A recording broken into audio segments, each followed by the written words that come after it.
पश्चिम बंगालमध्ये रामनवमीचे कार्यक्रम सर्वत्र अत्यंत उत्साहात साजरे केल्याच्या बातम्या येत आहेत.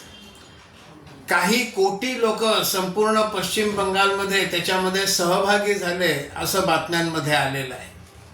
पण या सगळ्यामध्ये विशेष म्हणजे जादवपूर युनिव्हर्सिटीत रामनवमी साजरी गेली. जादवपूर युनिव्हर्सिटी हा डाव्या मंडळींचा बालेकिल्ला मानला जातो.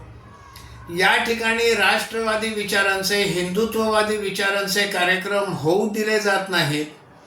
मात्र राष्ट्रविघातक शक्तींना तिथे मैदान मोकळं आहे. मग तिकडच्या भिंतींवर आझाद काश्मीर, आझाद मणिपूर, फ्री पॅलेस्टीन अशा प्रकारचे स्लोगन लिहिलेले आपल्याला दिसतील. पण रामनवमीच्या उत्सवाला परवानगी नाही. आणि परवानगी न देण्याला कारण असं सांगितलं गेलं की त्यावेळेला उपकुलगुरू म्हणजे व्हाईस चॅन्सेलर हे अनुपस्थित असणार आहेत. पण मग 2 आणि 3 एप्रिलला इफ्तार पार्टीला परवानगी दिली होती. तेव्हाही उपकुलगुरू त्यावेळेला उपस्थित असणार नव्हते, पण त्यांना परवानगी दिली.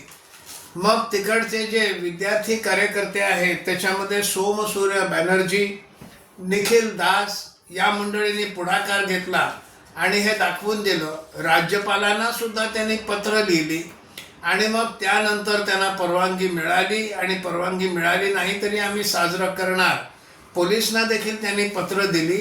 आणि 6 तारखेला मोठ्या उत्साहानं त्यांनी तिथे रामनवमीचे कार्यक्रम साजरे केले.